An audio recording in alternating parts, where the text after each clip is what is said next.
Welcome back to આ new blog. કેમ છો તમે બધા? આશા કરું છું તમે બધા સ્વસ્થ હશો, તંદુરસ્ત હશો, મોજમાં હશો, લાઈફ એન્જોય કરી રહ્યા છો. તો જય શ્રી રામ, જય માતાજી. ભગવાનના નામની સાથે શરૂ કરીએ આજનો નવો બ્લોગ. વાગી ગયા છે 8:15. મેડમ બનાવી રહ્યા છે આપણી માટે બ્રેકફાસ્ટ. મેડમજી જય સિયારામ.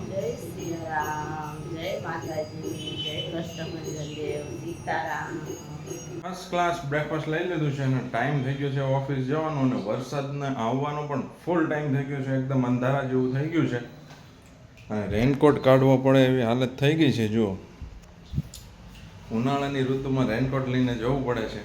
તો બપોરે જમવા આવવાનું હોય તો પછી વરસાદ ચાલુ હોય તો બહુ લેટ થઈ જાય, એટલે સાથે હોય તો સારું પડે. તો ચાલો મળું છું તમને પાછું જલ્દીથી. તો વિડીયોમાં એન્ડ સુધી જોડાયેલા રહેજો. ટાઈમમાં વાતાવરણ જુઓ, કેવું જોરદાર વાતાવરણ છે. વાહ ભાઈ વાહ, એક નંબર.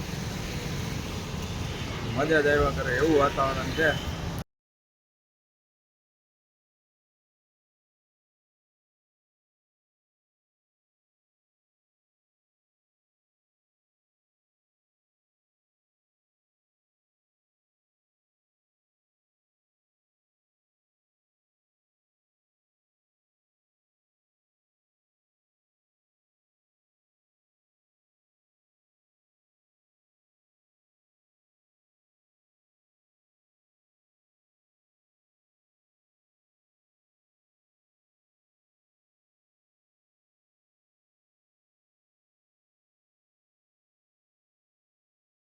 છીએ ઘરે અને વાગી ગયા છે બપોરના 1:15 અને લંચનો ટાઈમ થઈ ગયો છે. પણ વાતાવરણ એકદમ અર્લી મોર્નિંગનું વાતાવરણ ને એવું વાતાવરણ છે, વરસાદી વાતાવરણ જોરદાર. સાપુતારામાં ગયા હોય ને આવા વાતાવરણમાં હા હા હા હા મેડમ જો મોજે મોજ ને રોજે રોજ. અત્યારે સાપુતારાનું નામ નહીં લેવાનું વાહ, પછી રેવાય નહીં ગયા વગર, હે ને? જોયું સાપુતારા? હે આમાં ગયા તા તે આવું હતું વાતાવરણ થઈ ગયું હતું ખબર? હા, સેમ આવું ઠંડક વાળું.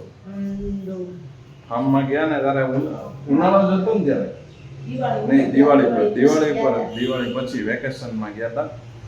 આવો જ એકદમ. અને અત્યારે જે વરસાદ આવે ને એની કરતા પણ જોરદાર વરસાદ આવે.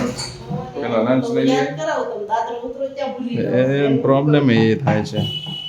કઈ નહીં, હું અહીંયાથી જાઉં ને એટલે 10 મિનિટ પછી તું મને ફોન કરજે, બરાબર? એટલે યાદ આવી જાય, હું ત્યાંથી તરત જઈને આપી આવું. ભૂલાઈ બહુ જાય છે. હવે આ કોમ્પ્યુટર ને ફોનનો યુગ આવી ગયા ને એમાં માઇન્ડની મેમરી બહુ ઓછી થઈ ગઈ છે. ચાલો તો પેલા લંચ લઈ લો, પછી મળું તમને જલ્દીથી. લઈ લીધું છે આપણે ચકાચક અને જઈ રહ્યા છીએ ઓફિસ. આજે લંચ લેવાની મજા એટલે આવી. સિમ્પલ લંચ હતું, શાક રોટલી અને કેરી. પણ મેડમે આજે ચોળીનું શાક જ એવું બનાવ્યું હતું. ચોળીનું સિમ્પલ શાક હતું પણ ટેસ્ટ બહુ જોરદાર હતો, ખાવાની બહુ મજા આવી. હવે ટાઈમ થઈ ગયો છે ઓફિસ જવાનો. મળું છું ઓફિસથી આવીને.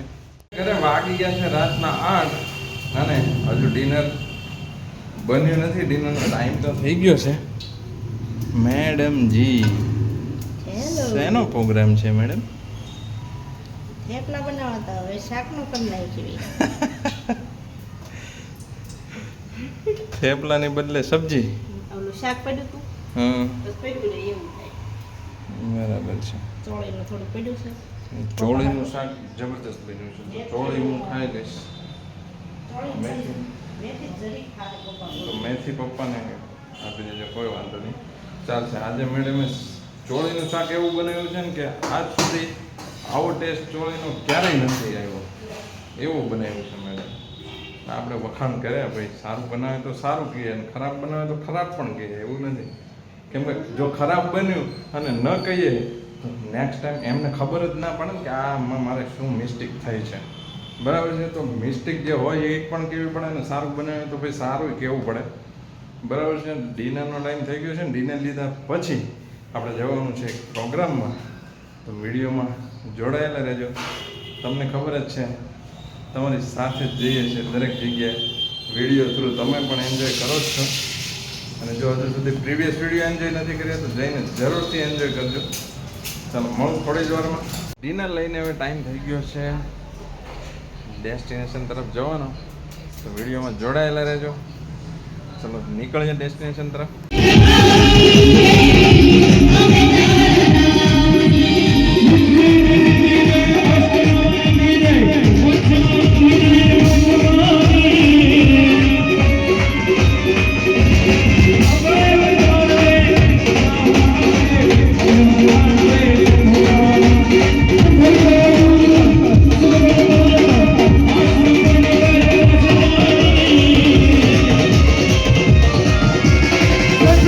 Thank you.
કરે અને રાતના વાગી ગયા છે 11:30, ઓલમોસ્ટ 11:30 થઈ ગયા છે.